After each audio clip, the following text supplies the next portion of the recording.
So now it is getting recorded. Now we are trying to rotate the motor using Proteus.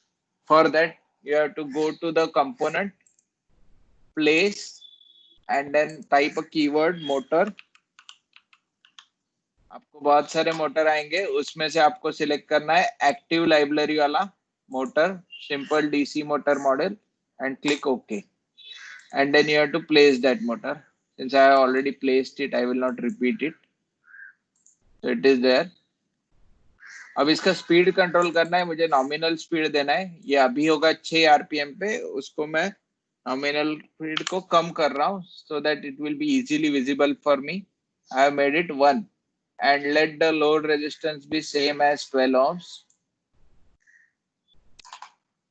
Second thing, to rotate any motor, we need a battery. So I click on place component and type battery. So again, battery active library में से उठानी है आपको, and then you place the battery.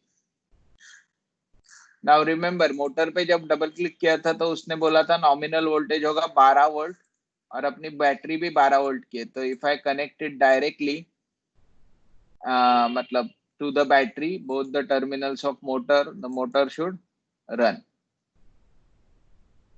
And it is rotating at nominal speed of 1 rpm.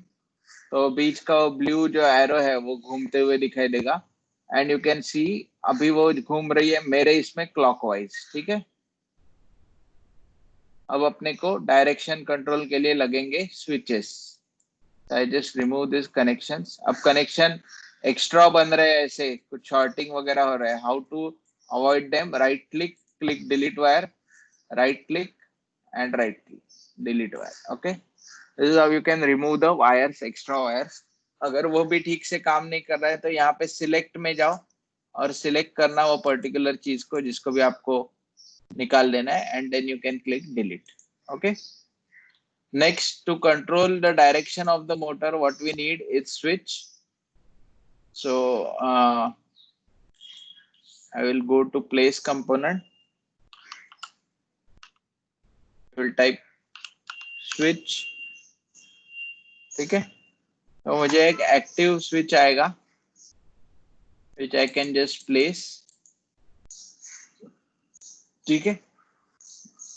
पर motor की polarity change करनी है तो आई विल नीड, ये single pole single throw switch है, तो I need 2 of them for positive side and 2 of them for the negative side. ठीक है. Now I will try to explain you how this thing will work.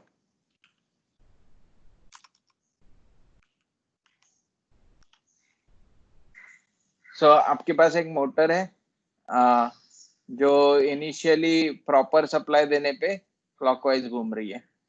तो ये आपका option 1 है कि ये बैटरी है. यहाँ पे एक स्विच होगा जो ऑन करने पे मोटर क्लॉकवाइज घूमेगी. ठीक है. मैंने 2 स्विच क्यों लगाए बाद में बताता हूँ. और ये 2 स्विच जब आप ऑन करोगे तो वो मोटर क्लॉकवाइज घूमेगी. अब आपको उसको एंटी क्लॉकवाइज घुमाने के लिए पोलैरिटी रिवर्स करनी है. तो मैं यहाँ नेगेटिव टर्मिनल से एक स्विच डालूंगा and that will connect here. Similarly positive terminal से एक स्विच आएगा and that will go here. Let's name these switches S1, S2.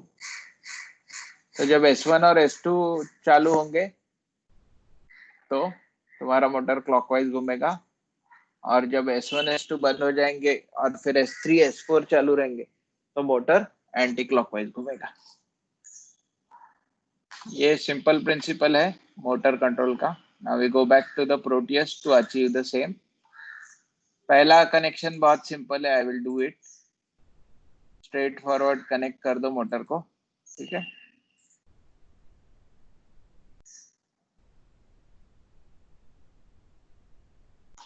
अब दूसरा कनेक्शन जो है उसके लिए मुझे पॉजिटिव टर्मिनल जो है वहां से कनेक्शन लेना है और मोटर के नीचे वाले एंड पे लगाना है, एंड मोटर के ऊपर वाले एंड को मुझे नेगेटिव टर्मिनल पे कनेक्ट करना है. So now if you see this simulation and if I turn on my switch 1 and switch 2, your motor is rotating clockwise as expected. Then if I turn my switch 3 and switch 4, my motor is rotating anti-clockwise. Am I clear with this? Yes, sir. और कभी भी ये switch 1 switch 3 parallelly मत करना, मतलब यहाँ पे कोई प्रॉब्लम नहीं है, पर असल में आप मोटर शॉर्ट कर सकते हो अगर आपने गलत सेट ऑफ स्विच ऑन कर दिए। मोटर शॉर्ट होगी तो भी इतना प्रॉब्लम नहीं है, पर अगर एक पर्टिकुलर कॉम्बिनेशन लोगे जिसमें आप ये वाला स्विच और नीचे वाला स्विच ऑन कर दोगे तो आपकी बैटरी शॉर्ट हो जाएगी, which will be dangerous. Okay, not in the simulations, I am talking about actual experience.